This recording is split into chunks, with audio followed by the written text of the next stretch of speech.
অনেকেই বলছেন ভাই এইচএসসি এক্সাম 2024 বাংলা প্রথম পত্রে আলাদা পাস, বাংলা দ্বিতীয় পত্রে আলাদা পাস। তো এই বিষয় নিয়ে আপনাদের যে চিন্তাভাবনা সেটা আমি আজকে দূর করব। আপনাদের যেখান থেকে পরীক্ষা নেয় এইচএসসি এবং এসএসসি এবং সকল পরীক্ষা আপনাদের স্টুডেন্ট বা আপনাদের কলেজ ভার্সিটির লাইফ শেষ না হওয়া পর্যন্ত বা পরীক্ষা শেষ আপনার পড়াশোনা শেষ না হওয়া পর্যন্ত বাংলা প্রথম আর বাংলা দ্বিতীয় এমসিকিউ এবং রিটেন সাইড একসাথে পাস করানো হবে বা হয়।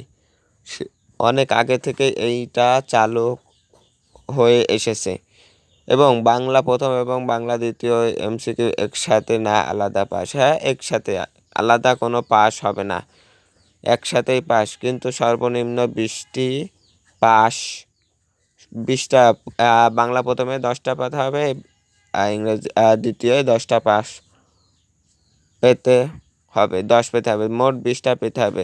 এই যদি 20 যদি না পায় তখন কি পাস করাবে শিক্ষা বোর্ড? এমসিকিউ যদি 20 না হয় তখন এই বিষয়ে শিক্ষা বোর্ড কি পাস করাবে?